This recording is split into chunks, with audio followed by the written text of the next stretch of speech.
I just got a text. Maybe Kamala Harris. Just texted me. Maybe. Because you know how iPhone's like, maybe this person. Maybe Kamala. Kamala. Hey, girl.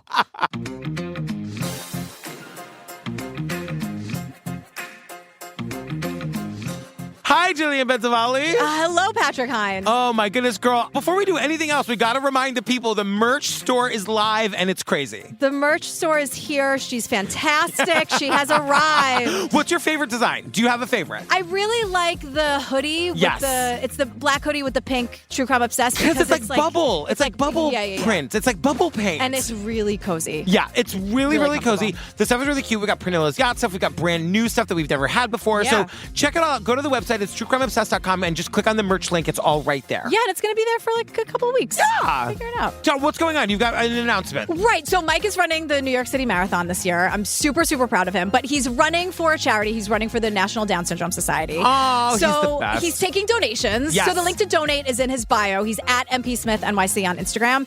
And we'll include that in the show notes too. But if you donate any amount, like $1.50, you can add a song to his playlist. Oh, yes. That he's going to be listening to during the marathon. Also, if you just message him the name of the song after you donate. If you just want to give him songs too, I don't think you have to donate. He's not a stickler. You know what I did? My song that I added was 9 to 5 by Dolly Parton. Oh, great. Yeah. It's And a good exercise song.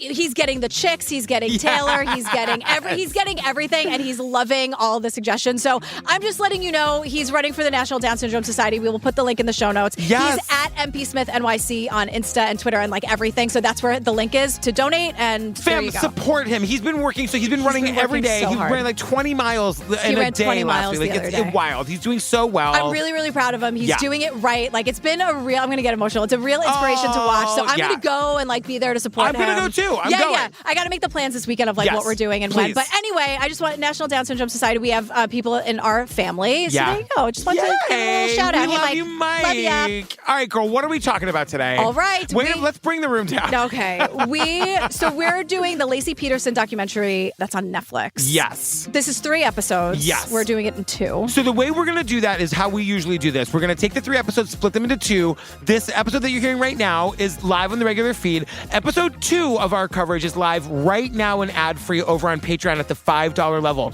Also live right now at the $5 level is our interview with director Skye Borgman, our friend who directed this documentary. We get really deep into it with her. We ask her all the questions. You can get all of that right now at the $5 level on Patreon. And then next week, part 2 of this will be our regular episode on the regular free feed. Yes. 911. Yes, my daughter's been missing since this morning. She's 8 months pregnant. I've had missing person cases before, but this one was bigger already.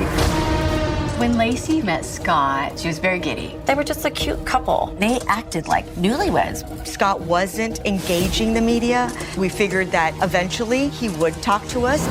We're at the police station and the phone rings. This lady tells me she's been dating Scott Peterson. So what do you want to be together with me? I think we care for each other. The cloud of suspicion over Scott was growing every day. Laci believed that he was who he presented himself to be. He was getting ready to run. He had cell phones, credit cards. It was like a real-life soap opera happening in your living room. This was not somebody who was waiting for Laci to come back. Some notes at the top because our coverage from 2019 is very different because we did the A&E doc that is very like kind of like propaganda, like very pro-Scott. It's very pro-Scott could be innocent. And we're covering this. I was just thinking about it today. We're covering this after 5 years of growth as people and podcasters. Yes. So like we've grown and changed a lot. I didn't go back and listen to our old coverage. No. Like this is not about going back point by point and correcting the record or anything. Like I just think some things are going to come back because that's the nature of this, but we're not doing this like in response to our old. No, and that we covered on Patreon, by the way. So I think it was 6 episodes. We did it on Patreon. We didn't put it on the maybe we put the episode 1 on the regular feed at some point. Yeah. So this isn't us being like, remember when we said no, we're covering this thing. Yep. But I just wanted to say like this is we're 5 years like that. We're 2 different people. We're 2 different podcasters. 100%. I mean, we've grown and changed. I think this case has really evolved. I think a lot of the things that were highlighted in that case we have more information about 100%. now. So you can go back to and listen to that if you want to, or you can start fresh with us. Yeah. So we we get on-screen text right away. In case you don't know this case, in 2004, Scott Peterson was convicted of murdering his wife, Laci Peterson, and their unborn son, Connor. He maintains his innocence to this day. Yeah. So Sharon Rocha is here. She's Laci's mom. Yeah. I love that she's here. It's a really big statement that she's here. So we talked to Sky about this in our interview, about how you told me that Sharon, Laci's mother, notoriously does not do these kinds of things.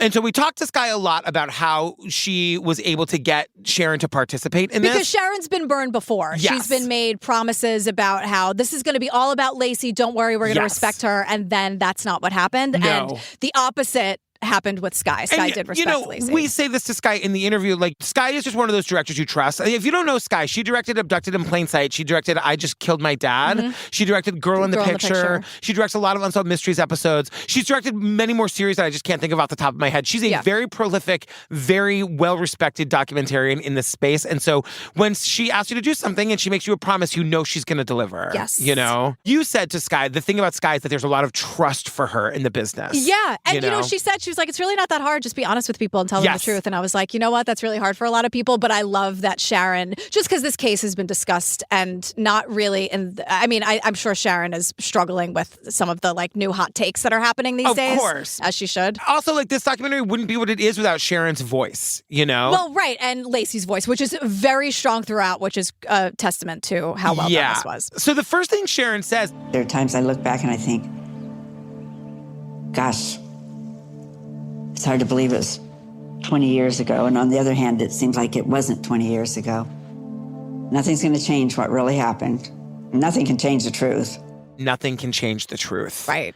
So we're in Modesto, California. It's December 24th, 2002. Sharon was hosting Christmas Eve. Laci was going to do Christmas morning. It's just so family. I just love it. Yeah. You know, it's like family that all lives nearby, and like one's going to do one night and one's going to do the next night. Yeah, I love that. This all feels very Christmassy, which makes it all the more sad, you know? Course. So 5:17 p.m. on the 24th, Scott called Sharon to see if Laci was at her house because he got home, she's not there. Sharon says no. Then Scott says to her, and I quote, then Laci's missing. And this is the title of the episode because Sharon, Laci's mother, goes, what do you mean missing? Yeah. Like, who uses that word? Yeah, if you come home and your wife isn't there and she's not at her mother's house, she's missing? Yeah. Also, maybe call your wife first. Exactly. Which he never does. Yeah. And we'll learn that Scott gets home, like, Laci's car was in the driveway, her purse was there. She was 8 months pregnant, how would she have gotten anywhere? Yeah. Other than, like, not being out on a very short walk or something? Also, and we're saying that because her doctor told her to not watch. She was struggling a little bit physically in the last few months of her pregnancy. I know that people work until the baby comes. Oh my God, I know of course, yeah. But Scott and Sharon start calling around. They're calling Laci's friends. They're trying to get any information. Scott uses that word missing. She's missing. She's missing. She's missing. Yeah. And it makes no sense to anybody. We meet the friends, Lori, Stacy, they're all here. And Renee. And Renee. They're all on a couch together being interviewed, which I love this. It's a big, cozy, comfy couch. It makes me, I love that her friends are here. I love that they're together. It makes me really emotional. I was like choking back tears talking to Sky about this in our interview. I love that they're here and they're together because if it happened to anyone else, Laci would have been there on that couch in this documentary. 100%. So Ron is Laci's stepfather. He calls 911. He says, hi, my son-in-law has been out playing golf since 9:30 a.m. Remember that? My daughter's been missing since this morning. She's 8 months pregnant. She took her dog for a walk in the park. The dog came home with just a leash on. So the dog came back without your daughter? Right. Okay, what is your address, sister? And the dog came back with the leash on. So when Scott gets home, the leash is still on the dog. Yes. And Sharon says it was panic instantly. So, you know, Sharon is saying to Scott, go search the park. Like, that's where Laci would have been walking the dog. Sharon then it's close goes to her house. Yes. Sharon goes to the park herself. She says there was a lot of homeless people living there. There was also steep, muddy hills that would have been really easy for a pregnant person to fall down and not be able to get back up. Right. There's a lot of ways that it could have gone wrong in the park. Now, everyone, Laci's friends and family, everyone jumps to action. The girlfriends are putting together the flyers. They're making copies. This is important. They're asking everyone in the neighborhood, have you seen Laci? No one in the neighborhood has seen her. Yeah. Now, before all the media attention, no one has seen Laci. Just remember that. Yes. That's important. Yes. All of her friends going door to door, showing photos. Have you seen her? Have you seen her? And everyone says no. Now, the friends do say to the cops, like, should we call the media? And the cops are like, hell yes. Hell yes, you know, should. like a woman 8 months pregnant, missing, like, yes, all hands on deck, do everything you possibly can. Right. So Kristen and Greg are here, and they're friends of Laci's, and then they had some missed calls from Scott, and they finally connect with him. And again, Kristen and Greg are told that Laci is missing. Yeah. And of course, their first reaction is they just go right over to the house. Yeah, and like we start to because the friends have called the press, Kristen and Greg go over to the house, they start to see like the press. Like already the press is there. And we're seeing what these early stories look like. They're talking about this woman 8 months pregnant, missing on Christmas Eve. No wonder this story took off. Right. So it's 9:55 on Christmas Eve, and Detective Al Brocchini, who's here with us, gets a phone call from the sergeant and says something I take offense to. Christmas Eve, I was up at my cabin. So when the sergeant called me, he said, hey, Al, your kids are grown. This is just a missing person. They want a detective involved. So do you mind going down there? All your kids are grown up, so Christmas doesn't really mean that much to you. Do you mind leaving your cabin 2 hours away and coming? Can I just say, please? I am so sick of if you don't have kids, your time isn't valuable. I'm allowed to be tired. Childless people are allowed to have time off. Yes. We're allowed to do everything that you're allowed to do. I couldn't agree more. I really don't. I'm an advocate for the childless, for sure. You know what I'm saying? Yes. You even get to celebrate Christmas as far as I'm concerned. I'm allowed to be tired. I know. People can be tired for many different reasons. People were tired before kids. They'll be tired after kids, okay? Yes. I'm sick of it. Just to play devil's advocate, I think they're saying other detectives have small children, but you don't. Sure. Is it okay if you come down and maybe do this thing? Let me tell you, I don't have small kids, and my parents don't have small kids, and Christmas Eve is very important. Yes. And those days are still very important. I couldn't agree more. It could be a Tuesday. Yeah. At noon, and it's still, if he's off, he's off. I understand something is going on. I understand Someone is really working on her work-life balance. I know that. You know what I'm saying? I do, yes. But I understand these are extenuating circumstances, but don't throw the Christmas means nothing to you because you don't have 6-year-olds. I can be tired without a 6-year-old saying it. Yes, I couldn't agree more. I'm allowed to have time off. So he gets down. And if you want time off on Christmas, you take it. Don't say, you don't have kids, so you should work on a family holiday. No. No, I used to when I didn't have kids and I worked at a hotel with people who had kids. Then you put in early to get the time off. Yeah. Okay, great. Saying it. Listen, you don't have to die on that hill. I'm on your side. Okay, I agree with you 100%. I'll probably get in trouble for it, but fuck it. This is a whole, I've worked up today, so this is honestly, if you're mad at me, this is the least of your fucking problems today. She told you earlier the gloves are off. She's going to say what she thinks. My opinion on if I should work on Christmas as a childless mother is the least of your worries right now. If you're just listening to react and see what's going on. Oh, you're not going to be happy with me today. All right. Oh my God. So he pulls up. He says there's all kinds of people. There are thermoses of coffee in the driveway. There's a helicopter. But he's saying it's all hands on. It's only been a couple of hours. It's all hands on deck. Right. Everyone's at 100 except for Scott Peterson. Yes. So Detective Al meets Scott Peterson for the first time. He was calm and answered questions, very polite. And this is the first time I ever meet him, and we're on a first-name basis almost right away. He's not calling me detective or officer. He's calling me Al. It was just kind of odd.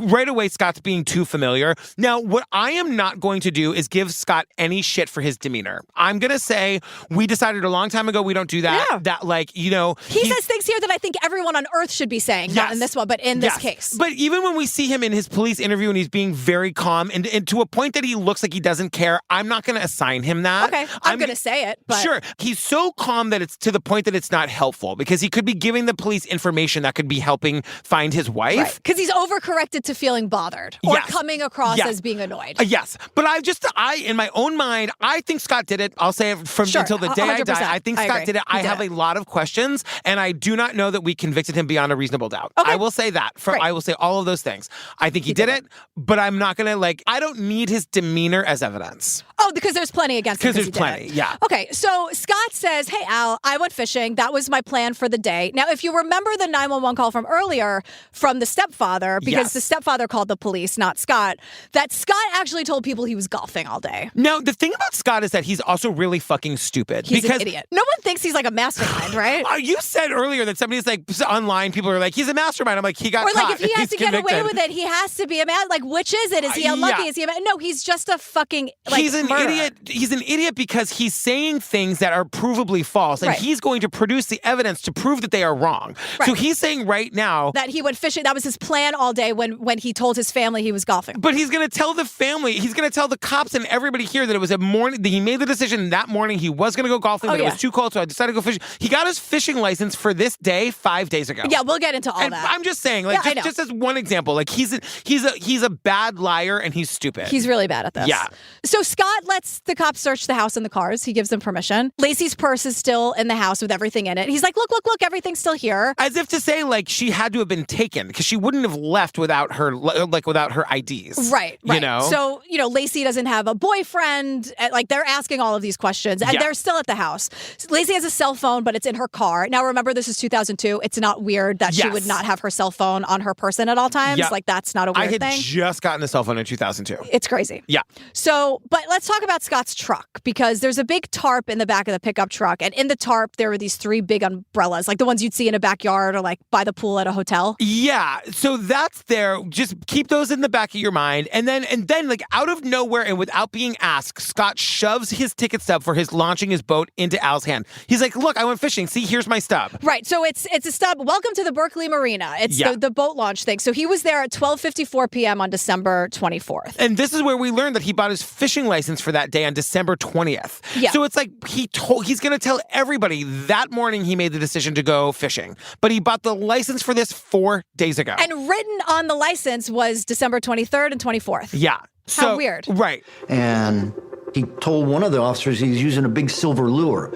Well, there was a big silver lure there, but it was still in the package.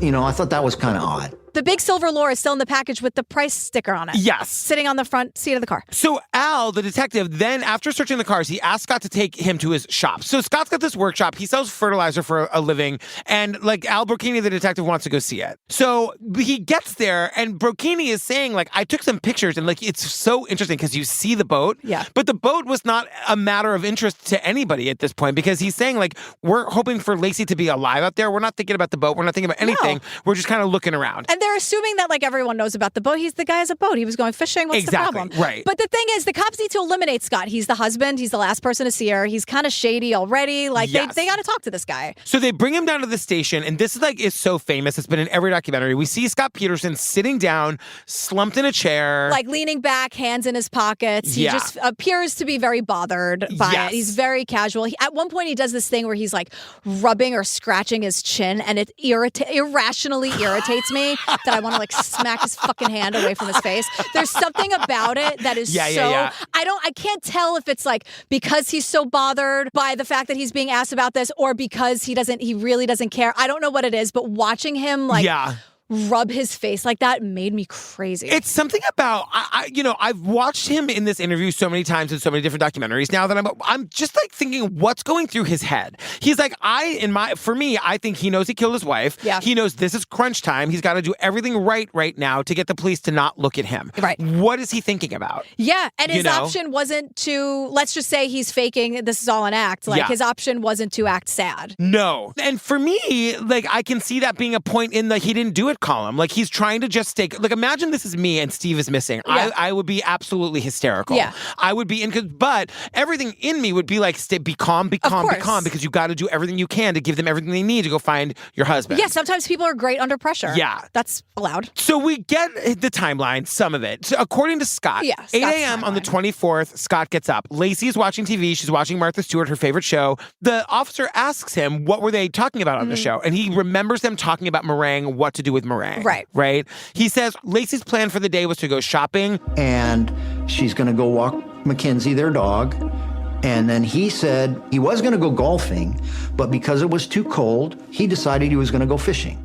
He was going to go golfing, but it was too cold, so he decided to go fishing instead. No, that'll never make sense to me. It makes no sense. It's too cold. In other interviews in other places, he says it was raining, so he decided to go fishing. Still also doesn't make any sense. And when we learn the details of it's not like he went down the block to go fishing for a little bit. Right. This is not what that is. So he went 90 miles away. It makes even less sense once we get into the details of it. Yeah. But immediately it's like, what? Also, like, could you help around the house on Christmas Eve? Listen, once again, everybody's relationships are their own. I understand that. But like, he is actively choosing to be away from his pregnant wife on Christmas Eve. Yeah. Now, maybe Scott's one of those guys. We're going to learn from the friends. Maybe it's easier to have him out of the fucking house because he's, you know what I mean? Get out and let me do do it. I understand that. The guy's a nightmare. I get it. Yeah. And also in Scott's in mind, maybe he's like, I'm going to be with my family for the next 10 days. Let me go have one morning to myself. Fine. You know? Okay. But it is a little odd or whatever. Like even his like, no, I didn't do it, still makes him out to be an asshole and a bad husband. Totally. Regardless. Like even the people who are defending him, I think can agree the guy's a piece of shit. Well, I mean, right? how about the girlfriend? I mean, does that make him a bad husband? There are a million examples. But even if you're defending Scott Peterson,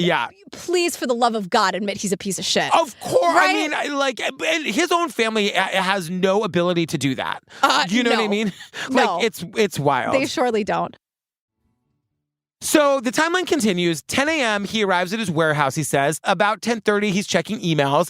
11:30, he departs the warehouse for the Berkeley Marina, which is 90 miles away. It's like a 2-hour drive, right? Give or take. So at 1 o'clock, he has his boat in the water. And we know this because the parking stub that he shoved in Brokini's face was at like 12:54 p.m. He putters around the San Francisco Bay. He doesn't really do much. He does this for an hour. Now, I'm sitting here thinking, I'm sorry, you are driving 2 hours each way to sit in your boat in the rain for an hour on Christmas Eve. And he'll later say that it was the first time he was putting the boat in the water. Just for the sake of getting the boat in the water. Girl, like, there are 15 other bodies of water in which to fish. Now, in fairness, there have been plenty of Christmas Eve that I've driven to the Dunkin' Donuts like 20 miles away from my mom's house so I can just have some goddamn peace of mind. But say that. You know what I mean? Say it. Yeah. Don't say, I need it for the love of God. I needed to sit in the freezing rain on the boat. But that I could have done an hour away, 2 hours away, let's give 4-hour round trip to sit in a boat for 45 minutes for the sake of getting your boat in the water. I agree. And then, like, remember, right now it's his boat he's getting in the water just to get it in for the season or whatever. Just remember that. Give me a fucking break. So he leaves by 2:15, and this is where we get another thing that makes me incensed, the bullshit "Hey Beautiful" call. Yeah, we're going to call it the "Hey Beautiful" call. The "Hey Beautiful" call. He leaves her voice. Well, he tries her at home, leaves her a message there. Then we hear the message he left her on her cell phone. Hey Beautiful, I just left a message at home. 2:15. I live in Berkeley. I won't be able to get to Villa Farms to get that basket for Papa. I was hoping you would get this message and go on out there. I'll see you in a bit, sweetie. Love you. Bye. I won't be able to do the one thing you asked me to do because I decided to selfishly go fishing fucking 4 hours out of the way and sit in the freezing rain for the sake of it. I know. For the hell of it. It really did. And it's the thing, like, I'm not going to be able to make it to Vella Farms to get the basket for Papa. Like, just go Shut up.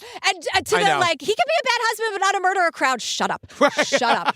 We're just getting started. If this is the only bad husband thing, I know. whatever. But my God. It's also just a lie. Like, he killed her and he knows that she's dead. So like, and I'm sorry if you're allowed to not agree. It's okay if you don't agree with me. It's where I'm coming from because I'm trying to get into his mind when like, because even at the end when he's like, bah, like the way. Ew, does he do that?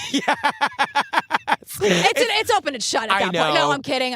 But it's my thing is is he really gonna say, "Hey, beautiful"? You know what I mean? It all feels very staged. Yeah. The other thing though, too, hours and hours of you're gonna be shocked at some of the sources I throw out at you. Really? I've been court documents and the whole thing. But something that I've also saw in the conversations that was like, who leaves the time? Everyone saw when you called children. Yeah. This was 2002. I think I still say like, hey, it's like 1 o'clock. That was just something like my parents did that. Yeah. My parents still do that. My mom still says what time it is. That's just like a thing. So to me, yes, he's definitely making an alibi for himself. Yes. But it's not like that weird of a thing to do to tell someone what time you called. Yeah. I mean, this That's is back not in weird the to me at era all. when they didn't even know that they could track you based on your cell phone. Like Laci's phone was in her car overnight. Like, like that to me isn't weird. I'm like, oh, this is Gen Z getting mad at Scott.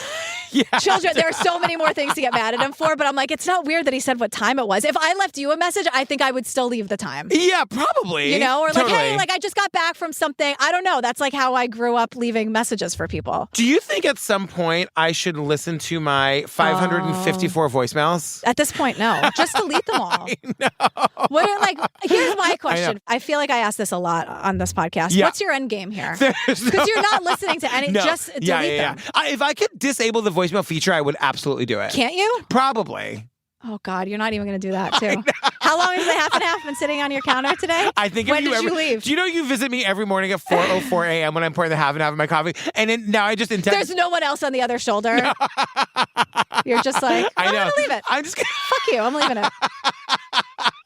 And like, it's your house, girl. You do whatever you want. I know. It's going to be cold enough out to leave it out for a little bit. You know what I mean? So Scott, he makes that bullshit alibi, hey, beautiful call. The bullshit alibi call that still, it makes him out to be a bad husband because he can't do the one fucking thing she asked him to do. Totally. Which we realize he has plenty of time to do it, but we'll get back to that in a second. Getting ahead of myself. It's 4:15. The hatred I feel for this man. I know. It's 4:15. Scott gets back to his shop. He unhooks his boat or whatever. Yeah. 4:45, he leaves and drives home. And when he gets home, this is where he sees Mackenzie, the dog, in the backyard with the collar and leash still on, but Laci is nowhere to be found. So we'll learn that his neighbor, Karen Service, had seen the dog running around in the street with the leash on, and she put him back in the yard. Yes. You know? She brought Mackenzie into that, like put him safely in the backyard because nobody was home. Yeah. So Scott walks in on this very suspicious, kind of alarming scene. What does he do? He doesn't call Laci. Right. He does his laundry. Well, hang on. The suspicious scene is that her car's in the driveway, her purse is hanging up on the hook, the dog is walking around with the leash on. Right. And Laci's not home. And Laci didn't answer the hey beautiful 2:15 call. Right, and she's not baking what she said she was going to be doing. The lights are off, and he's not concerned at all. Right. The only way his pregnant wife could have gotten anywhere would have been walking on foot, and the only thing she would be doing would be walking the dog. She's so not why is the doing dog that. here with the leash on? Yeah, and he's not worried about her at all. So he walks in, he goes, Then he went to the washing machine, takes his own clothes off, and runs a load of just his clothes. Then he goes and eats a piece of pizza, drinks some milk, takes a quick shower. Then he calls Sharon and says Laci's missing.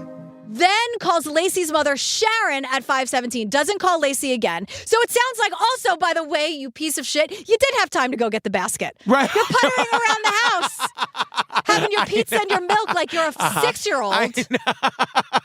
Not calling Laci, not wondering, like so much is out of place. It's not just that Laci isn't there. Maybe going to do the thing that Scott couldn't do and asked her to do. When literally, you asked her to go do that for you, so why are you assuming that she's missing when she's not home? Right. Like, none of this makes any sense. Yeah. And there's no urgency. That is an unsettling scene to come home to your dog with the leash still on and your wife who you can't get in touch with. Like, what's going on here? Yeah, that is really, and it's sociopathic to call the mom and then call all the friends and be like, she's missing. Where have you seen her? She's missing. Right. So Scott went to the neighbors and he told the first neighbor that he just came home from golfing. So Scott now, but he went fishing. So Scott now can't even keep track of where he was. Yes. Like, did he go fishing? So much so that, again, when we get the 911 call from Laci's stepfather, he was golfing. My son-in-law was golfing. Yes, right. His story is all over the fishing. place. But he can't wait to shove his fucking ticket stub in Al Brocchini's face. Exactly. So Scott can't remember what he did an hour ago because it's not like these are quick, easy activities. Whether you're going golfing or fishing, it's like a major rigmarole. Yes. You either get the fishing equipment or you get the golf bag. It's a huge rigmarole. Major, right? Yeah. You're waking up super early. It's like a thing, right? Yeah. So, but the most shocking part of all of this is that everyone learns right now that Scott has a boat. I know. No one knew that Scott had a boat.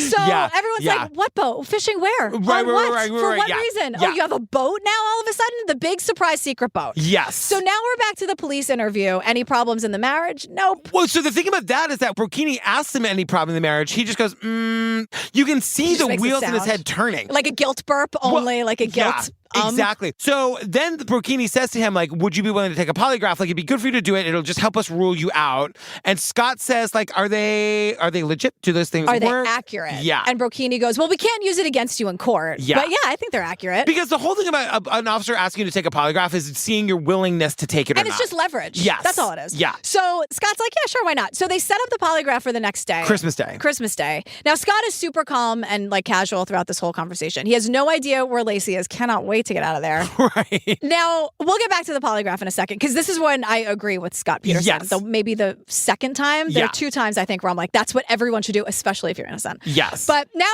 we meet Janie Peterson, Scott's sister-in-law. Yeah. So she tells us that their family, Scott's family, found out that Laci was missing on Christmas morning. Which is weird because Laci went missing on like Christmas the full Eve. day before. So here's something weird. Janie says Scott tried to call the house on Christmas Eve, but the call didn't go through. Because they were having dinner. And I was like, Janie, I don't think that that's how phone works. Also, you just make it go through, don't you, Scott? When your pregnant wife is missing, what do you just make it go through. Didn't go through. Like, what do you mean it didn't go through? That sentence doesn't make any sense. We were all having dinner, so the call didn't go through. What, did you take the phone off the hook? Right. Or like, I mean, you all have cell phones. Like, what? This doesn't make any sense. Another thing, because we're with Susan, Scott's sister. Now, Janie is Scott's sister-in-law, and Scott's brother is not here. Janie is married to Scott's brother, and Janie is the major crusader in the Scott Peterson is innocent case. Major. We never, ever see Scott's brother. No. There's no mention of him. We ask Sky about this. Interesting answer. So Susan is Scott's sister. Now, at 10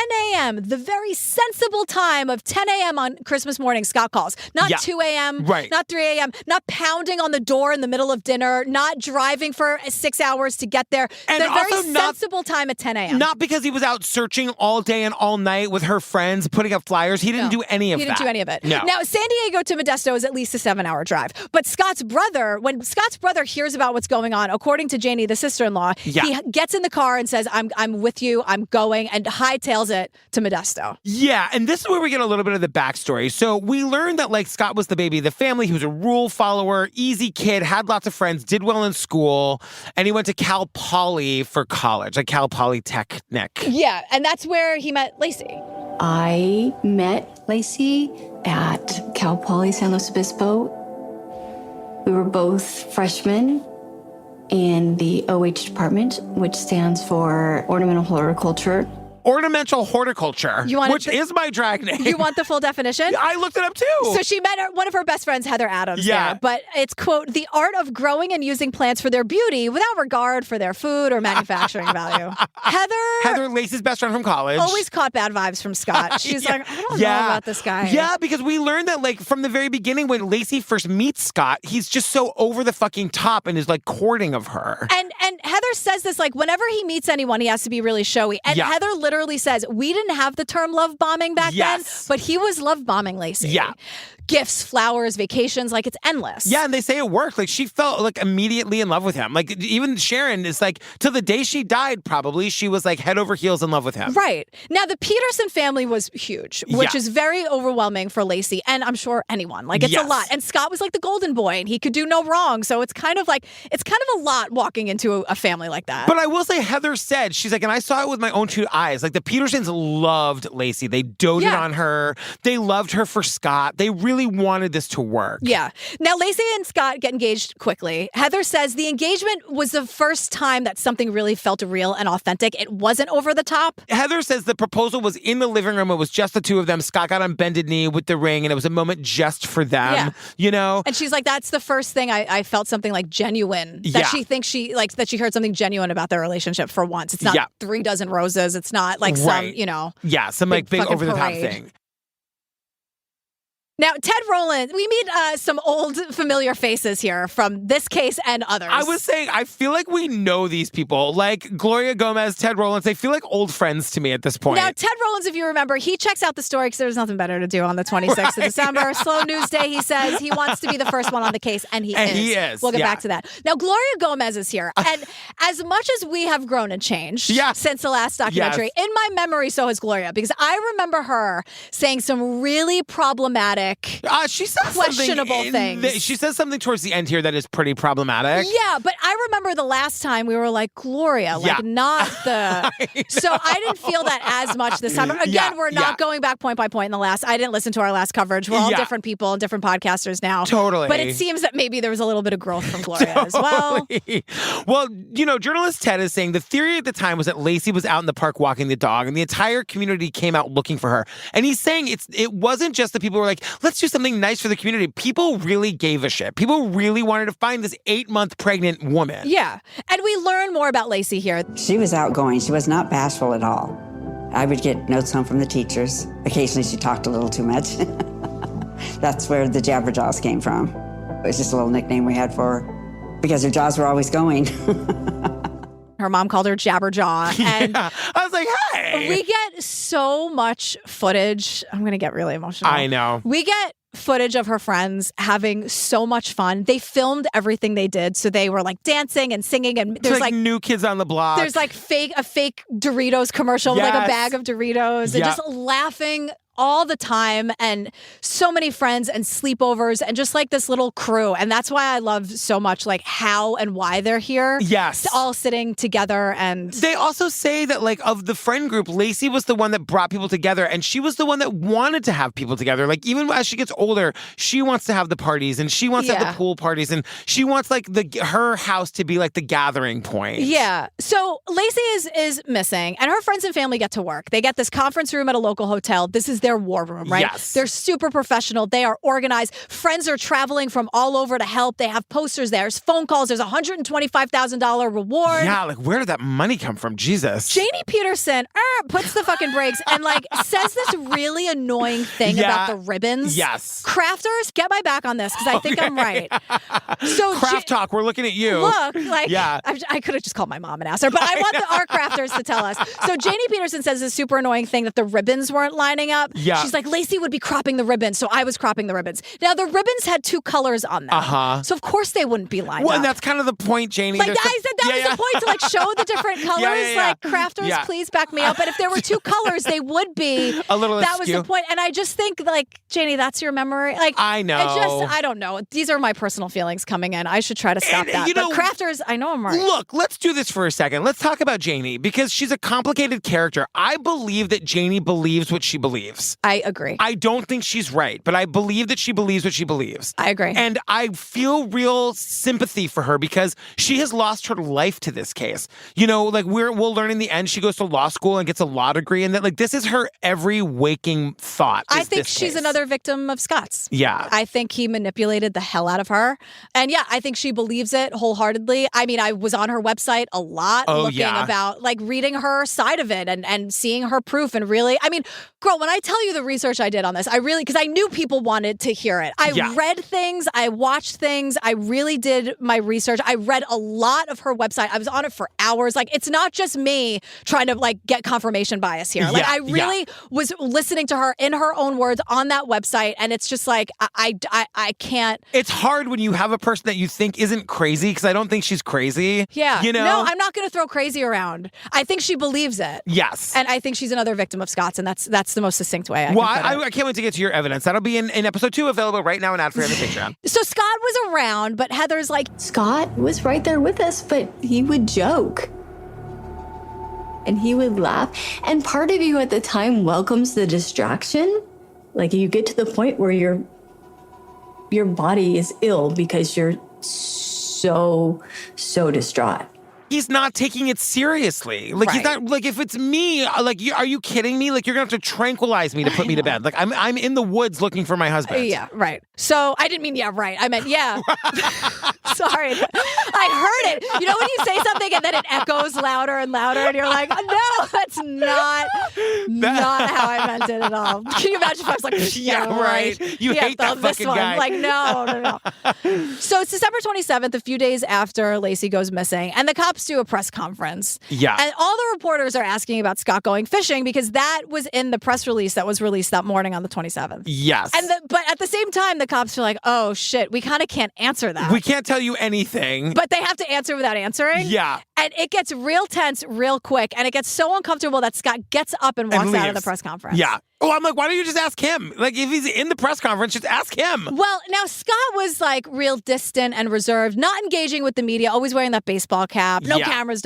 So Scott, we learned from Heather and the friends, like Scott didn't really have any urgency. Like everyone was at 100, he wasn't. And so again, like we've learned, we don't judge the reactions. Maybe he's dealing with it. Just to give the benefit of the doubt to prove that I am not just like trying to like spew propaganda into a microphone. No, but it's one thing to not show urgency. It's another thing when reporter Ted knocks on your door and says like, hey girl, we want to give you a platform to help you find your wife, and Scott's screaming no cameras in his face. And he's also actively hiding something. Yes. Can we just like, honestly. But nobody knows this at the time, and it doesn't make any sense to anybody. And Ted is just like, girl, we're here trying to help you. We're trying to give you a plan. We're trying to find your wife. What are you doing? Like, and you're slamming the door in my face. Because every other person, in every other case that we've covered where the person doesn't, like, they don't like cameras, they don't like attention, they don't want, being around, whatever, they force themselves to do it for the good of finding the missing person. Yes. Scott's doing the opposite. And Sharon, Laci's mom, tells us about this really interesting and shitty conversation that she had with Scott. Yeah. Because she wants answers that to this day, she's like, Sky, I never got them. So she asks about like the boat. She's like, tell me about this boat that you had that we didn't know about. Not only that, she's saying this entire time, I couldn't get Scott to talk to me. Every time I tried to talk to him, he was busy, had to go here or do that or whatever. I remember being at the volunteer center, and he was there, and I walked up behind him, and I just took his arm, and I said, we need to talk, and I took him into one of the rooms. And that was really the first time we talked. I mean, really had a conversation. This is the first time Scott and I had a face-to-face conversation. Which is insane. Insane. So she asks, like, what's with this boat? Like, were you hiding the boat? What's going on? Now, Scott says, it was a surprise for Ron, your husband, Ron. And Sharon's like, what? But it's your boat. Like, you took it out. You drove 2 hours to sit on it for an hour just for the sake of getting it in the water. Like, how is that a surprise for my husband? Right. And she says, no answer to that one. And the fact that Sharon couldn't get, like, any answer at all, not even a bad one, for her to sit there to Sky and us and be like, never got an answer to that one. Not like, to mention why? the fact How? In the next episode, we're going to find out the day that he bought the boat, the significance of all of that. So he's just making shit up as he goes.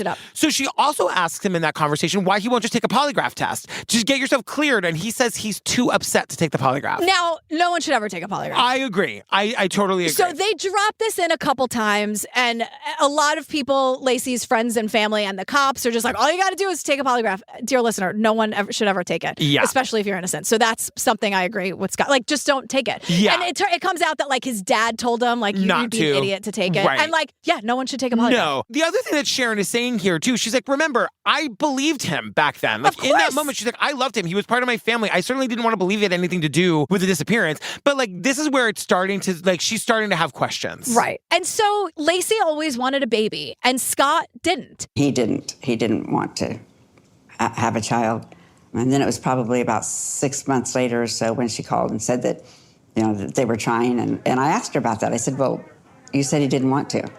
And she said, oh, he's changed his mind. He said, he wants to now. All of a sudden, 6 months later, Scott had changed his mind and they start trying to have a baby. And this is interesting to me because it's a big thing to change your mind about. Obviously, not wanting kids is not a red flag, but like changing your mind after 6 months and then immediately trying, to me, seems like a big leap at the very least. Steve and I did not want kids when we got together. Right, and we talked about it beforehand, and we both did not want kids. And then, like, I write about it in my book about how, like, I started to want a kid, but I didn't want to talk to him about it. Okay. And it turned out he started to want a kid and didn't want to talk to me about it. Okay. And we had this one big explosive moment in Barcelona where all of a sudden it just came out. Right. And so it did, like, people do change their minds on this. But strike it from the record then. No. What I'm saying is, I think what you're saying is correct, because it doesn't really happen like that. Because this makes Sharon really nervous.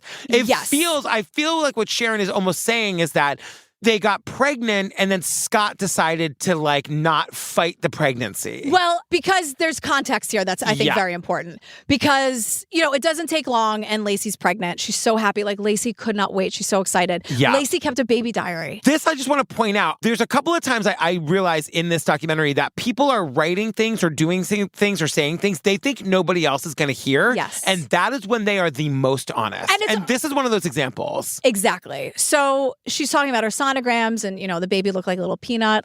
So she writes that October 27th. Scott felt the baby move for the first time. I felt relieved because I didn't want to be the only one experiencing such a beautiful moment. Scott didn't show a whole lot of excitement, but I know he really was. Like, he didn't want the baby. So the reason I said what I said before about, like, why it's a big leap, it's because it's not like they both looked at each other and had this light bulb and they were like, yeah. Yes. And then he was in 100%. Laci went missing Christmas Eve, even by October 27th. Like, Laci knows in her heart of hearts that Scott isn't excited about this. Yes. So that's why I point that out. And that's what I'm saying. It feels like a story she wouldn't have told her girlfriends, and it feels like a story she wouldn't have told her mother. And she's being honest about it and also just saying, like, But he's excited. He's gonna be excited. Like, one day he will be, and, like, she wants to share this with him. Like, it makes me like. No, I couldn't agree more. So December 26th, Detectives Bueller and Burkini come to Scott's house, and this is genius.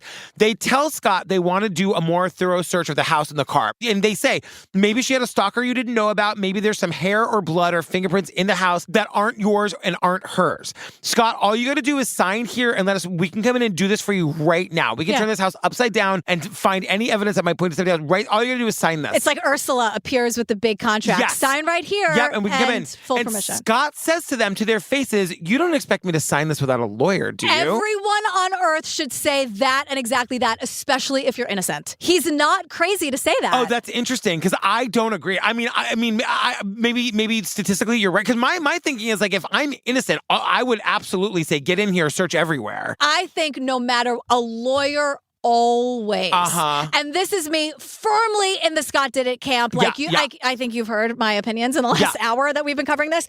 Everyone on earth, you shouldn't sign a single thing the cops hand you without a lawyer. Absolutely not. Interesting. Now they're going to try to use the fact, he thinks they're like buddy calling me out. Why don't we say, Scott, it's the easiest thing in the world. Well, please just let us in. And further to your point, they didn't even need it. They just wanted to see if he would sign it because they already had a warrant to search the house. Yeah. So they were literally, it was like a litmus test to see if he would be willing to do it. Yeah, they're like, oh, just kidding. We actually have a warrant. I mean, because it is one of the things that's the nail in Scott's coffin that makes them sort of just kind of narrowly focus on him. Because this is when Scott supposedly, famously says, where's the trust, Al? Yeah. Now, again, this is what I mean, though. Like, if justice for one, justice for all or whatever, that's like my point of contention here. Like, don't take a polygraph and always have a lawyer read it. Don't just sign something the cops shove in your face. No, you're right. So I'm going to agree with him with those things. I also think he's guilty as hell. For me, it just would be like, whatever we need to do, like, just get in here. I probably, in the moment, would be like, sure, give me the polygraph. I don't care. You know what I mean? No, but, I know. You're like, look, if Steve goes missing, you're my first phone call. Oh, my God. What do I do, girl? Not a lawyer. Why are you calling me for? So Scott leaves. They spend the next 2 days in the house searching it thoroughly. The cops search everything he has, computer, everything for the next 2 days. Yes. Enter Sharon Hagan, criminal investigative profiler. I just love this woman. She's so great. She's the special agent supervisor of violent crimes profiling unit, and her job is to help narrow the focus of an investigation. So she says, they're surveying the home. There's little indication that anything unusual had happened. The house looked normal. Everything in it is fine.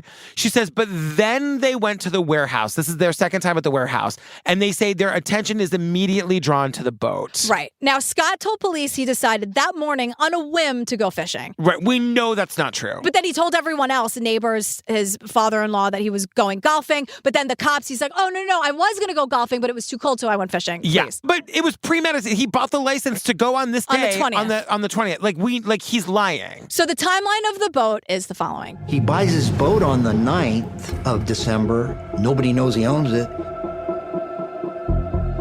He searches the bay tides on 12/8. He's not searching for a fishing report or what bait to use. He's searching the bay tides. December 9th, remember that date, he buys the boat and keeps it a secret for 3 weeks. December 9th, he buys the boat. Remember that? We'll get back to it.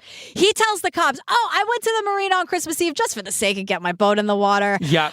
So to recap, 4 hours round trip where he drove by many other bodies of water in which to fish, to be on the boat for like 45 minutes on Christmas Eve. Now, I have some more tea about the boat. Oh. So we have the thing about the temporary fishing license that he bought on the 20th, filled out December 23rd, 24th, right? Yeah. Scott told the cops he was fishing for sturgeon, which is a fish I only know from Animal Crossing. Okay. But sturgeon are enormous. They are between 4 and 20 feet. Oh, my God. They can weigh between 100 and 1,000 pounds. Oh, my God. So the argument about Laci couldn't fit in the boat, police. Yeah. He didn't have the right lures or equipment for sturgeon. They weren't in season. They're also illegal to fish for in the San Francisco Bay. Oh, my God. He just picked sturgeon at random to lie about. Wow. What the fuck? That is fucking crazy. So he also made homemade anchors. So this is a big deal because he told them that he made one anchor. You can see the one anchor. It's homemade, little bucket anchor, has a little piece of rebar on top, and there's no rope in the boat. You're going to make an anchor, and you're not going to have a rope to tie it and throw it overboard. And then, where he made the anchor, you could see there was more than one anchor made.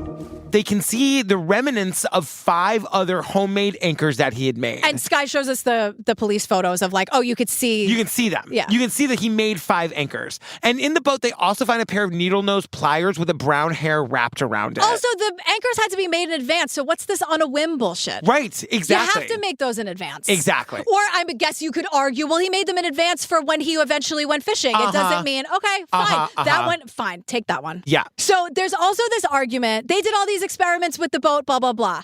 Enter Bob Ruff and Zach Weaver from Truth and Justice. Oh. They discussed this. They did 2 episodes on this case in season 9 of Truth and Justice so Zach and Bob think Scott Peterson is guilty. But Zach, they did like on their follow-up, Zach was like, here are some arguments that people who think he's innocent, like here's what they said. So there were experiments that the defense did that showed something that was like 150 pounds in human form and put it overboard. And the defense did it 4 times and the boat capsized every time. We saw that. That's in the other documentary. Now, Bob Ruff says, and I quote, see, that's some bullshit, and let me tell you why. Because if you watch it, they're simulating what it would be if he put Laci Peterson over the boat. And you see the boat capsizing every time. The guy almost drowns who does this experiment. Now, Bob Ruff calls bullshit on that. Yeah. And he says, he was like, to Bob, it's the same as like, oh, if the glove doesn't fit, you must acquit. Because he says, and I quote, I was on the water rescue team and river rescue team for the fire department. Yeah. Remember? That's what Bob Ruff, whatever.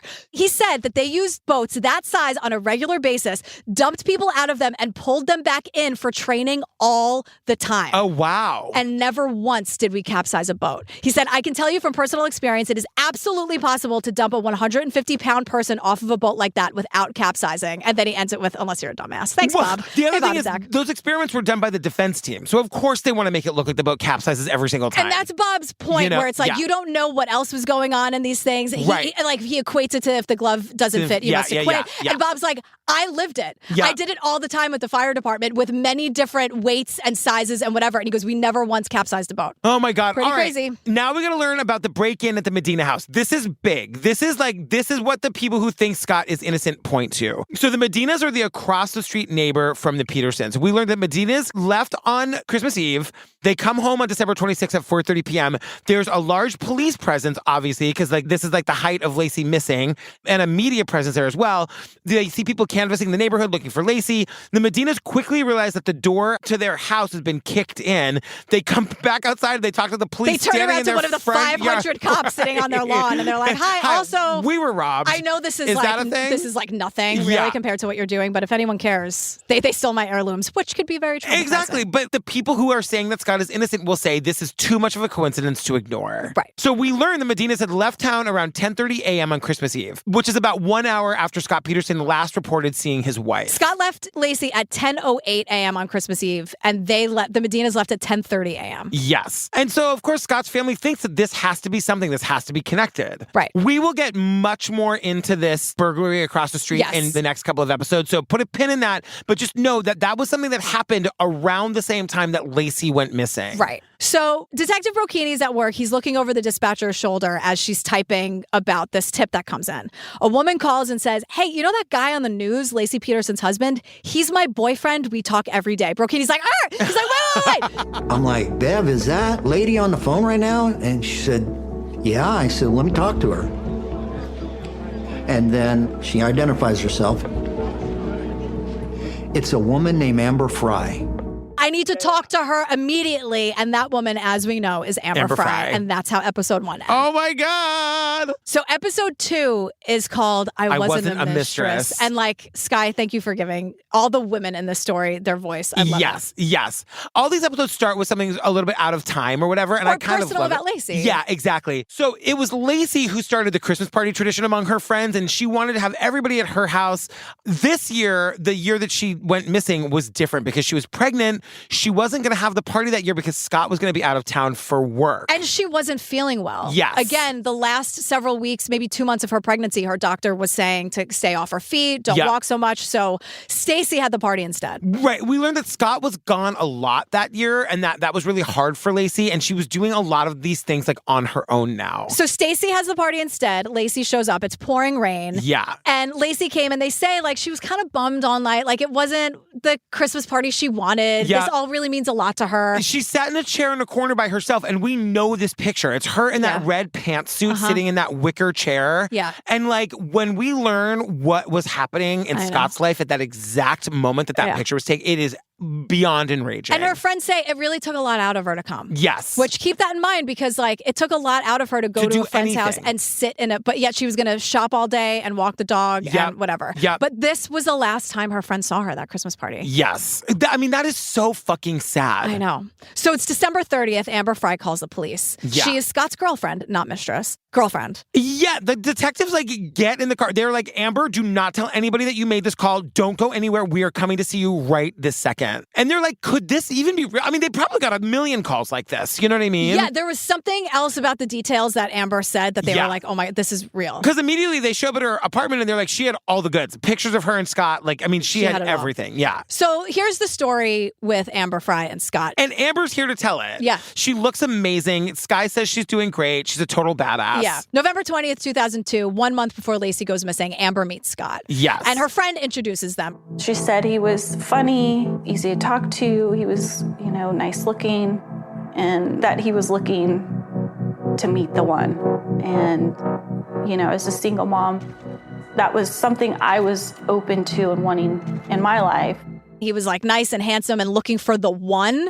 And then the friend wants to set Amber up with this guy. I just have so many questions about that. Who is this friend? How does that friend not know that Scott is married? How is Scott like getting away? I mean, I guess it's they 2004. Probably met at a bar or something. Yeah, and they it's like pre-Facebook or whatever. So it's like, your life wasn't so online. I guess you could still get away with that shit back then. So Amber's a single mom, and she and Scott started talking on the phone. Scott said he lived in Sacramento, lie. Yeah. And travels a lot for work, lie. And that from the work is in Bakersfield, and the town where Amber lives is like halfway in between, so he can see her sometimes when he's traveling. Right. And it's like, isn't that convenient? Why do men do this? He doesn't want a child, so he cheats on Laci with a woman who has a child. Kid. I know. And like, it's not an easy cheat either. He's traveling hours out of his way. Yes. And like that's what we were talking about before, where like she's like, he's traveling for work all the time and Laci was lonely. No. He was traveling to see Amber. Cheat on her. Yes. Are you married? Nope. Do you have children? Nope. I never wanted them. Says Scott, your daughter is enough for me. I mean, that is insane. That's insane. Insane. Now, the night Laci is at Stacy's Christmas party, Scott and Amber go to a Christmas party too. And Laci thinks that Scott is out of town for work. That's the reason she didn't host her favorite thing of the year, her annual Christmas party. Because the narcissist has to take the thing that you love away from you. Exactly. So Scott and Amber go to a Christmas party. Scott, right with the love bombing, shows up with 36 roses. Yeah. They're dancing, they're smiling, they're taking pictures. And Skye does this thing where it's a side-by-side of that famous picture of Laci Peterson sitting in a chair in that red pantsuit, and Scott and Amber. In that famous picture of the two of them. Like looking like brand new honeymoon era lovebirds at that other Christmas party, hugging and laughing like they're super Amber looking like $1 million. Scott looking like a fucking doofus bozo dingbat. Yes. Am I lying? But now we learn that Scott eventually gets caught. Like the friend that set him up with Amber learns that Scott is married and then calls Scott and says, if you don't tell her, I'm going to. Right. Like what? So Amber's friend calls Scott, confronts him, tell Amber you're married or I'm going to. Yeah. Now, December 9th, if you remember, December 9th is when Scott bought the secret boat. Yes. On December 9th, Scott also calls Amber. We're holding hands at the table, like, I'm listening, what is it? And he said that he had lied about being married. And at this point, he's crying and having a hard time talking, and said he had lost his wife and it'd be the first holidays without her. I lost my wife. And this will be the first holidays without her. Now, Scott is hysterical as much as a dead inside narcissist sociopath can be. He can barely speak. Now, Amber assumes that Laci was sick or it was an accident. Quote, I lost my wife. But Amber, so look, Amber is a victim. I have no notes for Amber, but she doesn't ask any questions. Because I'm just a different person than she is. She's thinking, oh my God, this guy, like, I was such an asshole. I thought he was cheating. And meanwhile, he's mourning, he's grieving. She says, like, I'm not a monster. Like, I thought this guy was going through it. And like the people like him know how to do this so that they won't ask questions or whatever. Yeah. But she's like, he'll tell me when he's ready. This probably makes him more appealing to her. He's being emotionally vulnerable with her, letting her in. Right. All of that. Right. It's all lies. Yeah. So by December 30th, Amber's friend shows her a news article about Laci Peterson, and Amber is a wreck. And the first thing she does is call the police. No, in this time, like in all the time that Laci's missing and Scott's like dodging the press, he's dodging Amber. He's trying to not get his picture out there so Amber won't see him. And like, he just thinks Amber is so stupid. He thinks Amber doesn't watch TV, doesn't watch the news, doesn't have anybody in her life who's going to be like, your boyfriend's on the front page of the fucking newspaper. Right, but it happened anyway. I mean, it happened obviously. instantly, yeah. Now, the cops ask Amber to start recording her conversations with Scott. She's like, absolutely no problem. She's in 100%. Whatsoever. As horrified and sickened by this as she is, she's also a fucking natural at this. It really is kind of like, it's Erin Brockovich level, you were born to do this. She's so good at it. Also, another interesting tidbit, Amber says, we always scheduled our calls because of his, quote, crazy schedule. No, it's because you had to work around his wife. Right. Like, we know that now, but that was another thing he was saying, oh, I'm so busy, I'm so this. No, he's calling when he can get away from Laci. Come on. Yeah. So Scott tells Amber he's going to have Thanksgiving in Alaska with his family. I'm like, this is just so stupid. Christmas in Maine, New Year's Eve in Paris. Yeah. So the lies are crazy, but maybe nothing is crazier than the infamous New Year's Eve phone call. I mean, this is so wild. He pretends to be calling Amber from Paris in front of the Eiffel Tower. Now, Amber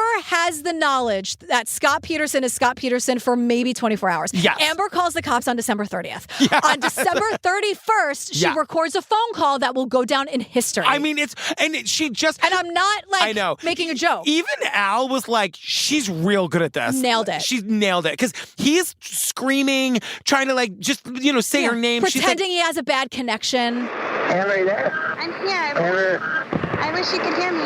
I'm near the Eiffel Tower. New Year's celebration, unreal. The crowd is huge. The crowd is huge. Now, the crowd is huge, but the crowd is for his fucking wife because he's at a vigil for his missing pregnant wife. A candlelit vigil for Laci, Peterson, and their son Connor. And Amber knows this, by the way, on the phone with him. It manages to keep her shit together. And he's acting like there are fireworks and he's by the Eiffel Tower and it's a connection because he's in Paris, this absolute monumental piece of shit. My question is, like, where is he at the vigil? Like, because he's got to be near people. And you know what I mean? Right. It's like, who are you talking to on the phone? Everyone you know is here. Exactly. I mean, but literally, everyone you know is here. Unless it's Laci calling you. Right. Who are you talking to? Yeah, exactly. And acting like everything's great and oh my God, like smile on his face because he is yelling. Yes. He is like crazy. Like, where is he? Somebody nearby heard him on this call. Or it was like, oh, Scott disappeared for 10 minutes. Yes. So Amber's a pro at these calls. She really is. And part of it, they say, is like, because Amber was hoping that Laci would turn up safe. Like, she didn't actually hoping against hope that she wasn't talking to a killer. Exactly. So in her mind, she's like, he's a sociopath nightmare, but like, she's fine. She's got to be fine. I mean, but like, she's also dealing with like this relationship that she liked is crumbling before her very eyes. You know what I mean? Right. And also dealing with the fact that like, knowing what she knows now, that could have been, Laci could have been her. Of course. Was she next? And she has a very serious and important job to do. Yes. And now the cops are like, they have the recordings from Amber's phone, but they now get a warrant for like a wiretap for Scott's phone. So they can hear when he's talking to other people, not just Amber. They hear, and we'll get back to this. Yeah. Because it's important. They hear, when Scott answers the phone, they hear everything. Everything. He Both doesn't sides. have to be on a phone call. No, exactly. Just remember that. But the cops really want us to know they did not have a narrow focus. They were still checking out other leads. For example, we're back to that burglary at the Medinas across the street. The Medina burglary. So the Medinas, here's what we know. They left on the morning of the 24th. They came back on the evening of the 26th. Somewhere in that time, the house was burglarized. So they left the morning of the 24th at 10:30 a.m. Scott left Laci at 10:08 a.m. and Karen, the neighbor, saw Mackenzie the dog at 10:18 a.m. All on the 24th. The Medinas were still home. Yes. At this time, at the 10:18 and 10:08. Because they were left at still 10:30. home. Now, the thing that is one of the most insane things about this entire case to me, we do not even know what day this house was burglarized. We don't even know. I don't know how that is possible. I think I know what day the house was burglarized, but nobody agrees with me. I don't think anyone agrees with anyone about the goddamn date of this burglary. Because now Ted Rollins, the reporter, is here to talk about this. Because he was there. So this is where it gets insane. So originally the idea was that the house was burgled, which is such a dumb word. Or burglarized. Can I say burgled? It's easier. Sure. The house was burgled. You can say it, just don't spell it. Okay. Because we know I would never ask you to do that. No, I can't do I would it. never do that. So it was originally said that it was burgled on the... That's such a dumb word. We got to do it, though. We got to keep going. You got to do it. Or stop. is it burglarized? What's the appropriate thing to say? No, I got to say, the thing is burgled is an easy... Does that help to put ham in front of it? Hamburgled. The house was hamburgled. What did your mom used to call it? Hamburg? Hamburg. My mom used to make Hamburg. Hamburg. Yeah. Hamburgled. Like only a lesbian can. Yeah. All right. The house was originally said that it was burgled on the 24th. Originally, it's the 24th. That's because a neighbor believes they saw a suspicious van outside the Medina house on the 24th. Some people had seen, some people hadn't. There was one neighbor that saw it. Originally, she said it was white, then it became tan, then it became brown as her statement continued. Totally ruins her credibility. Sometimes the van was white, sometimes the van was brown. This eyewitness, like in there telling it was either white, tan, or brown, which according to the cops makes them lose all of their credibility. I don't know that I believe that, but they developed two suspects in this case, Donald Pierce and Stephen Todd. And we're told they're both local criminals doing property crimes to, quote, source a narcotics habit. And this is my favorite part, when they learn that they are being looked at for this burglary and being, quote, fingered in Laci's disappearance, this comes from the cops, their cooperation level changed to a level we've seldom seen in a burglary investigation. They were fighting to get into the door to admit to the burglary. Yeah. They were throwing each other out of the way so that they could get there first and say, did we hamburgle this house? 1,000%. Did we commit murder? Absolutely not. Like, two things are true here. We robbed the shit out of this house. We hamburgled it to death. Really didn't get that much out of it, but I promise you, swear to you, we did not commit this murder. No, and so now the burglars are saying we hamburgled the house on the 27th, but the problem is, according to Ted, they couldn't have done it on the 27th because the Medinas were home on the 27th. So like Detective Bueller is saying, these guys probably just got the date wrong. It's not that big a deal. It's not like they have jobs. Yeah, no one has a day planner. No, but the thing about it is we can't play fast and loose when we're going to put a guy to death in the electric chair. I agree. You know what I mean? Now, the state of California believes these guys broke in on December 26th between like 3 and 6 a.m. when it was dark out. Just an arbitrary date. Ted is like, they couldn't have done that. The place was crawling with reporters by then. But interesting that you mentioned Ted. Yeah. Now, from my research, this media circus didn't show up until around 8 a.m. on the 26th. Okay. The cops say between 3 and 6 a.m. when it was still dark out. Okay. Now, Ted Rollins, remember, and said this, and he wears it like a badge of honor. He was the only reporter there super early in the morning. He wanted to be the first one on the scene, and he was. On the 26th, though, because she was reported missing on the 24th. Like, nobody was there on Christmas Day. Remember, he said it was a slow news day? We just did this on the 26th. He was like, I showed up, I was there first. Okay. He was. We have footage of this. His own footage. You can watch it on YouTube. I believe you. He wanted to be the first on the scene. He was the only media truck on the block at the time where he's doing the like, hi, I'm Ted Rollins. 8 a.m. 8 a.m.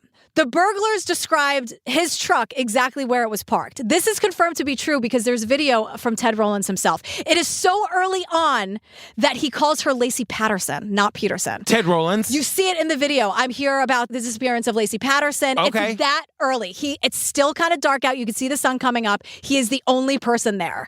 So the road is empty because he's at the end of the block. There's no other media there, just like the burglars said. And then now this is, of course, like we can rip this apart until the cows come home. But there's a vehicle on Ted Rollins' video that appears to pull away from the curb in front of the Medina house and then pull away. So there's an argument that it's like very likely the burglar's van that drove away and they're caught on camera. The video's still online. You can look it up and judge for yourself. Yeah. I just wanted to throw it out there because there were 500 cameras out there. No. Yeah. There weren't. And it's Ted Rollins' own video. Just saying. My only thing here, again, I'm on the record. I think Scott did it. I think that there's reasonable doubt, even though I think he did it. Okay. All of that said, if I'm the Peterson family and I think he's innocent, I'm going to say there was a burglary across the street. Nobody really knows for sure what day. Like, even this evidence hasn't definitively proven when it happened. Sure. And we talked to Sky about this. None of us think that a burglar is going to go from taking a TV to killing a pregnant lady. But you know what I mean? There was like a criminal element that, like, the chances of a burglary happening at the same time that a pregnant woman goes missing or right around the same time is so statistically improbable. Absolutely. That, like, it's just the thing I'll point to until the end of time. Sure. As reasonable doubt, potentially. Okay. You know? I see those chances. Let me raise you a couple more chances because this is the argument from Scott Peterson's family. Yeah. Laci, who has been told to take it easy, is walking the dog, sees this robbery happen at 10:30 in the morning. Yeah. Which is when it would have to be based on the timeline. Right. After Scott left, after Karen, the neighbor, left. Yeah. Right. Goes over there, inserts herself into this situation.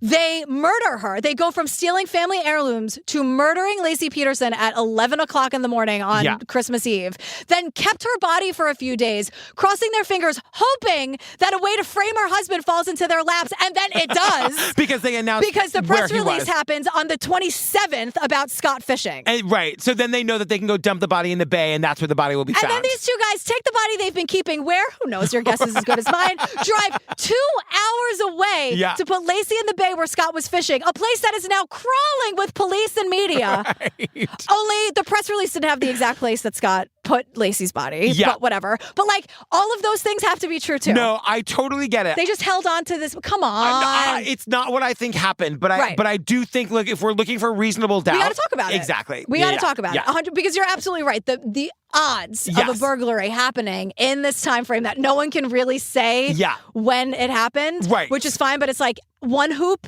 versus 50 hoops to jump through. Yes. Come on now. I agree. And they also, like, these guys can prove, they were like, we robbed the house, but we didn't kill her. Here's everything we took. Nothing belonged to Laci Peterson. There's no evidence that she was in that house. And they taken past polygraphs. I know that you all are screaming if you watch the Peacock documentary, there's more evidence of other The Peacock documentary makes him look more guilty. Am I crazy? Patrick, I feel like my vision is going. I'm feeling like an insane person. No, it's okay. It's okay. I'm just saying, I know there's more. I know there's more here. Okay. But Sharon, our best friend Sharon, the criminal investigative profiler, says this quote that's kind of like shots fired. Yeah. She goes, in order to maintain Scott's innocence, his family had to endorse improbable theories about the incompetence of the investigators and their belief that these burglars are responsible for Laci's disappearance. It's not true. It doesn't make sense. Scott is the source of his own undoing. I totally agree. You know? Yes, I totally agree. But this is where Sharon, Laci's mom, is saying to us, Laci had been having some fainting spells and her feet were bothering her and she was not supposed to be walking. She said she'd thrown up a couple times when she was walking in the park. After she'd gone to the doctor, she did stop walking, or at least not as often. The doctor told her to take it easy. So, like, Laci probably wasn't even out walking the dog. So, like, what the point here is that the dog with the leash on it was staged by Scott. Right, like, because Laci's mom says after she was told by the doctor to take it easy on walking, she stopped walking. Yes. Of course, there's also a bunch of people that said that they saw Laci walking the dog at some point, and like after Scott would have left for the marina, which means that he couldn't have been the killer. But Detective Alice says we went and interviewed all of them. None of them knew Laci by name. None of them knew Laci. They saw a pregnant woman. And where were they the night of when all of her friends were knocking on doors and shoving posters in their faces? Where were they? For me, the reason I discount these witnesses, although I definitely have more questions. And they were never called to trial. Why? That is the reason. That's the reason why I discount these witnesses, because the defense team did not call a single one of them at trial. Not one. Yeah. Not one single. And remember, like, they were asked after... You know, I can't. And just from like my side research, what I understand is that when Laci's body was found, she was wearing different clothing than the person who was wearing the clothing that these people saw. We just did this with the Murder in the Basement, the Unsolved Mysteries episode, where this is why eyewitness accounts are so unreliable and so problematic in court. Yeah. Because people were asked, like, if you said, did you hear a scream? No, I don't think I heard anything. But if the question is, someone was murdered in this house, did you hear anything? Yeah, I did. I heard a scream and it's got to be that. Uh-huh. You know what I'm saying? Yeah. People's memory. And it would happen to anybody. I'm not saying anyone was doing anything nefarious at all, but like, this is why eyewitness accounts, again, they made a whole freaking play of it. It's called 12 Angry Men. Right. Like, that's why eyewitness accounts are so problematic in court. It's just none of these witnesses, I think there's like 6 of them or something, none of them were ever called at trial, so I'm going to let them go for now. Okay, so, but my question always goes back to like, what's the plan, Scott? Yeah. Because we're getting all these clips of reporters saying he won't go on television. Right. And again, it's because of Amber. Yes, Hello? yes. We know that now. We know that now. And it's like, I'm sure people who think he's innocent will jump on this. Like, yes, he's a bad guy, but he's also not very smart. No. And I'm like, is anyone saying he's a fucking mastermind? No. I'm not. He's in prison. He's like, what are you? He got caught.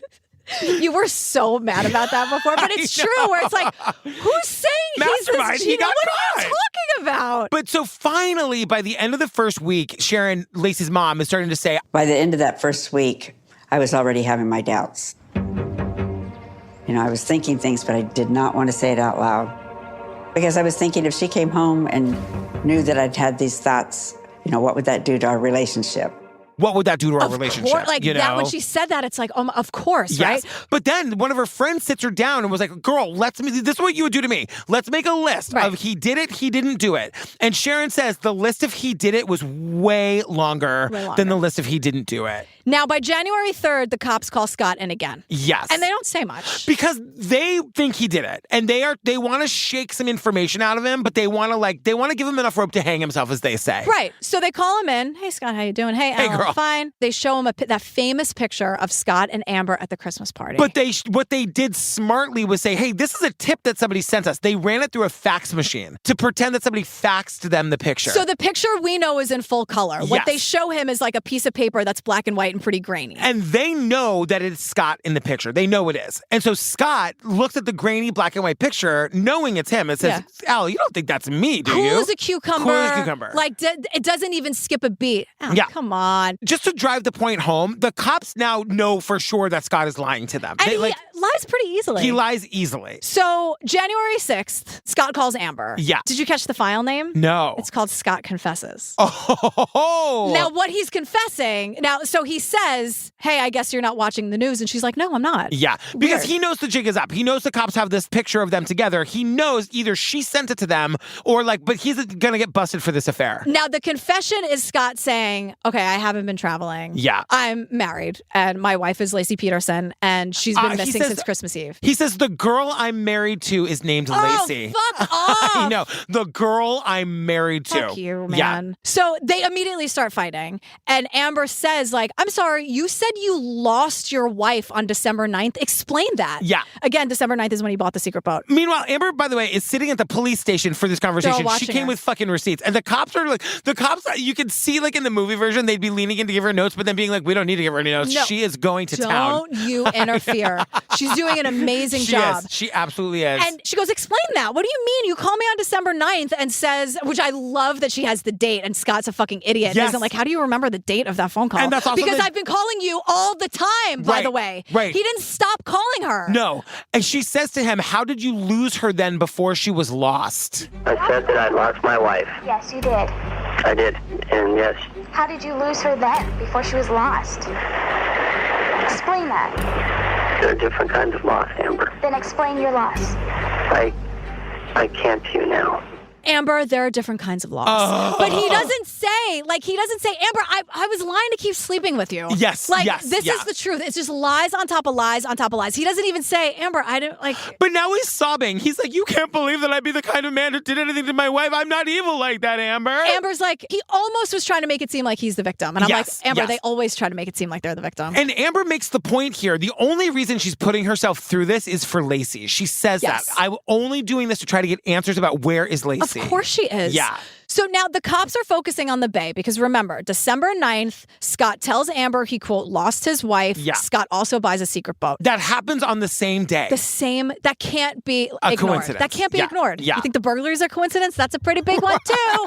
So December 24th, Scott tells the cops, and we see him say this, he goes fishing off of Brooks Island. Yes. Now the cops think that Laci is in the Bay. So Brooks Island is in the Bay. That's what he's saying. I got in the boat the day that she went missing and I drove out to Brooks Island. Yeah. So that's where the cops are looking for Laci. Now, while they're looking at the Bay, because they're tracking Scott, they have a tracker on his truck.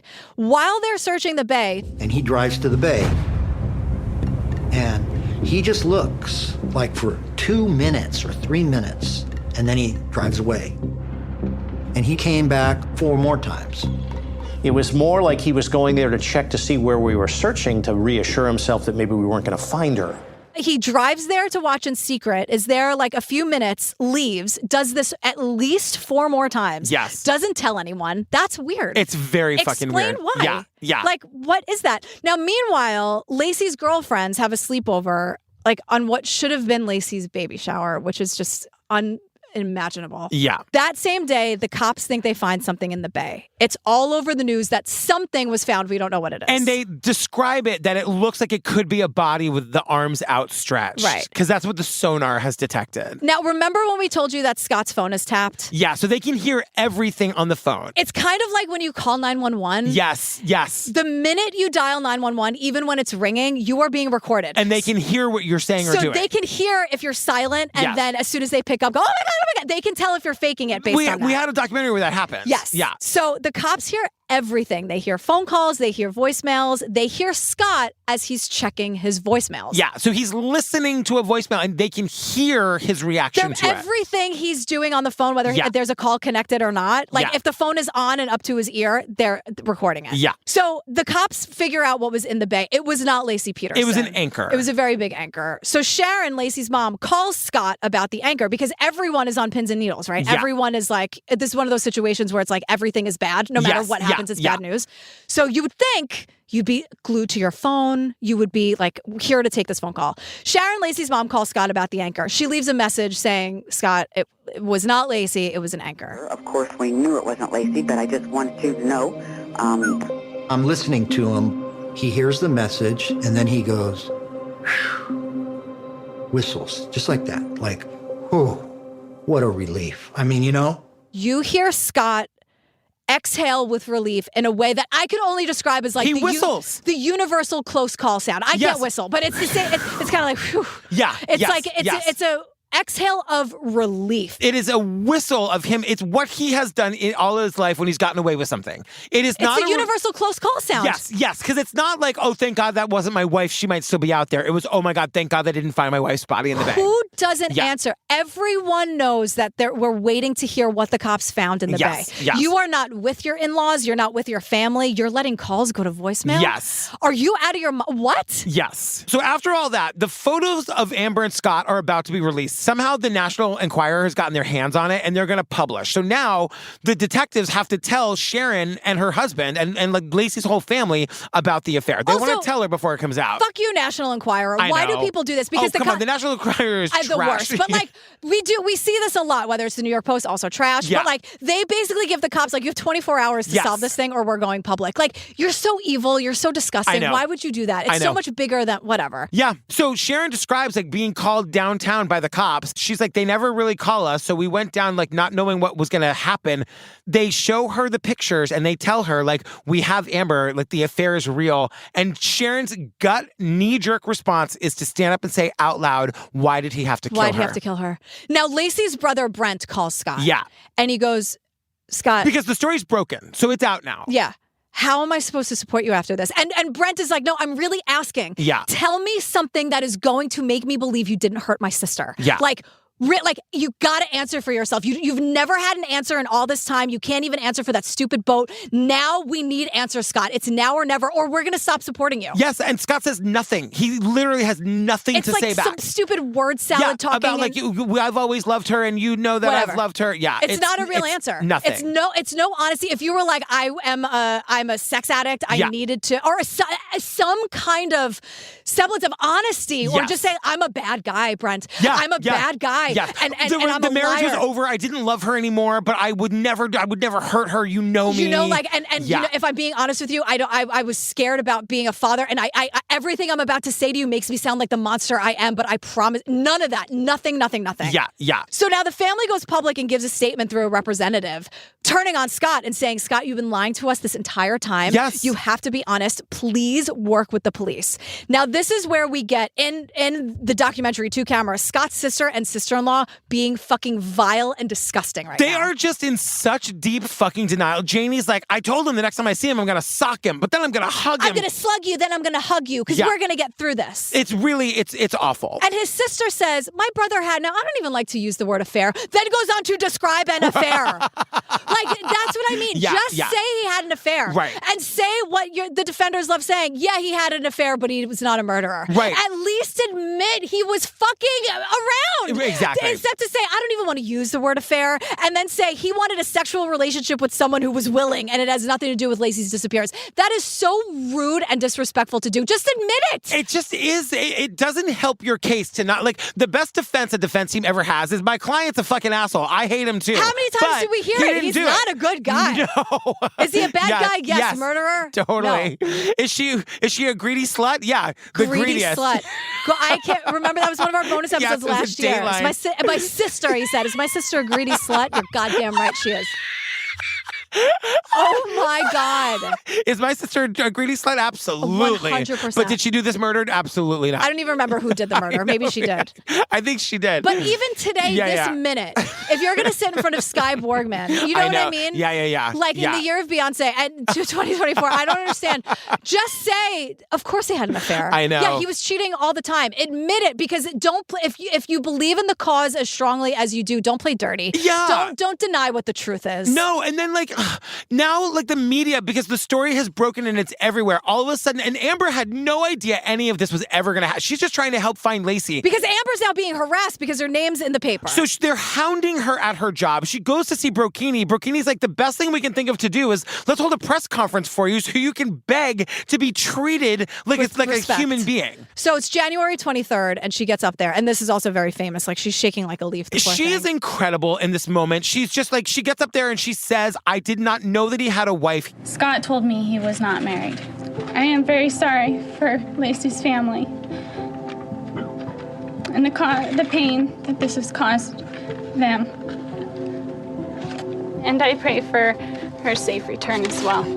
She's very sorry for Laci's family. I pray for her return. And the thing that Sky gave us in this documentary that was news to me that I did not know was that the three women, Laci's friends, who are in this documentary, were at the press conference. And at the end of the press conference, they asked if they could meet Amber and thank her for what she's done for Laci. Yeah, and it made me so emotional because we've weaponized a lot of terms these days in this world. Yes. And I think something that's been weaponized is like women supporting women. This is women supporting women. 100%. Amber was forced to do a horrifying thing. She didn't ask for any of this. Nobody did. Yeah. Laci's friends helped her feel less alone in this moment because everybody wants the same thing. And it's like, Amber Fry is the least likely person to ever do anything. Like, she's just a quiet, introverted person. I was thinking too about how in another kind of person would be on the next season of Dancing with the Stars. Do you know what I mean? I really mean that. Truly, she could have taken this and parlayed this into some shitty reality TV show career. She didn't ask for any of it. She didn't want that. She just wanted to do the right thing for Laci. Yeah. Amber Fry is such a good person. Yeah. And Janelle Maloney played her in the movie. Tell me if it gets better. Donna Moss. Oh my God. Yeah, perfect casting. Oh my God. You want to know what's wild? What movie? There was a TV movie based on it. So there's an episode of The West Wing where Donna has to escort some he's a college kid who's related to somebody, and she's got to be his escort for the weekend, and he's super obnoxious. Okay. He looks just like Scott Peterson. He played Scott Peterson in the movie. Shut up. And she played Amber Fry. Oh my God. She's one of my favorite actors of all time. You love her. I love Janelle Maloney. I walked into an audition room once and she was there. Oh my God. I once met her at a coffee shop and she wasn't very nice to me. Okay. Yeah, I didn't disturb her. We were going out for the same you were commercial working. or whatever. We were both just drinking coffee. But here's the thing. Yeah. After this press conference, Scott keeps calling Amber. It's a compulsion at this point. He sounds so fucking pathetic. It's like he's sobbing to her, praising her for her bravery. I'm so proud of you. I had to pull over and throw up. Shut up. I know. I'm feeling a little nauseated myself, Scott. I know. And it has nothing to do with Amber. Yeah, I agree. So Amber officially breaks up with him. And Scott, this piece of shit, he kind of won't let her off the phone. Yes. Because she's like, Scott, it's over. I cannot have been clearer. Did you see my press conference or did you not? I thought you threw up because of it. Because she breaks up with him here, right? Right. Yeah. And so he kind of won't let her get off the phone. Yeah. And eventually he's like, okay, bye for now. Yes. And Jess is like, I can't wait to speak to you again. And she's like, okay, bye. Bye, Scott. Bye. And also, I know Amber's great at this, but you gotta give her a break. She shouldn't have to be talking to him all the time. Enough. And also, somebody, you should be finding help for her. Eventually, she'll get Gloria Allred for better or for worse, but she gets somebody to be her representative. Advocate. Advocate, yes. And then the other thing that happens here is that we learn that Sharon, Laci's mother, also asked to meet with Amber. And Amber said yes. Of course. And Sharon came with an agenda. She comes with a calendar. She wanted to fill in that calendar. I think she needed that validation of, was he really working or was he with you? Scott wasn't who he even led them to believe he was. She needed to know if Scott really was working on all these work trips he said he was going on, or was he with her? He was with her. He was with her. So Laci's family publicly says they're no longer supporting Scott. Yes. And they start talking to Amber and confirming all of these lies. And so everyone turned on Scott. No one's talking to him. He doesn't really seem to care about Laci, says the media, whatever. He's lying, he's cheating. And in an effort to save face. This is unreal. He does an exclusive with Diane Sawyer. I don't think it could have gone any worse. No. And watching this was like Joe Biden at the convention bad. It was awful. And watching it, like, you see the similarities to Gone Girl, which, yes, I know was on purpose. I'm just saying, like, when you see it, you're like, when you watch Gone Girl, you're like, there's no way it was that bad. And then you watch the real interview and you're like, oh my God, it's worse. I mean, it's really, really, really bad. Like, this is a guy that has had no media training whatsoever. No. Diane Sawyer's sitting in his living room. And all he does is lie to her. All he does is lie. And she knows. She's like, Diane Sawyer is a profesh. She can smell it a mile away. So he tells her, I told the cops about Amber on Christmas Eve. We just spent an hour and a half telling you what a big fucking lie that is. Well, and it's like, Burkini is just like, that's a what? No, because and then on January 3rd, you were presented with the photo and denied it was you. Exactly. Scott. And you just didn't tell the cops. But it is the kind of thing that he can get away with in that interview, because it's like, Burkini's not there to fact check him in real time. Diane Sawyer doesn't know. And she doesn't know. You know? Right. And he's also saying Laci knew about the affair, and which Diane Sawyer is like, girl, really? Diane Sawyer's exact response. Do you really expect people to believe that an 8.5-month pregnant woman learns her husband has had an affair and is saintly and casual about it? Accommodating? Makes a peace with it? And also, wait, Scott, are you telling me you just happened to tell her about the affair mere days before she goes missing? Right, exactly. Like, in that lie, is that supposed to make me feel better that you didn't do it? When did you tell her? And, like, what is he thinking? Like, how did, like, even I could have anticipated the 3 questions she's gonna fucking ask him. Right. You know what I mean? It doesn't make any sense. So that interview goes so badly that he's like, let's just keep the party going. Yeah. Suddenly he's inviting in all the local people. Also, another lie about him telling Laci. She didn't tell her mother. She didn't tell her friends. Right. She didn't write it in her journal. She was so close to everyone. Yes, her journal. It's like, wait, so you told her days before she went missing and that's not supposed to be suspicious? Right, exactly. Fucking idiot. So now he invites in Ted, and Ted is saying... And Gloria Gomez. Gloria Gomez. This is what Scott Peterson thinks is damage control. Right. So Ted is saying, like, he had it orchestrated very well. 1 camera only. You had to take your shoes off. Which is like, great, take your shoes off. Don't, like, okay. I'm not going to... Oh, okay. You know. But, everyone had a certain time slot. Yes. And so, like, again, he's doing damage control for the damage control because damage control was supposed to be Diane Sawyer. Right. And we get more of the Diane Sawyer interview, like, interspersed in this, and there's something I really want to focus on. Well, Gloria comes in for her interview, and she says she had to just sit there in her tights because she didn't have any socks.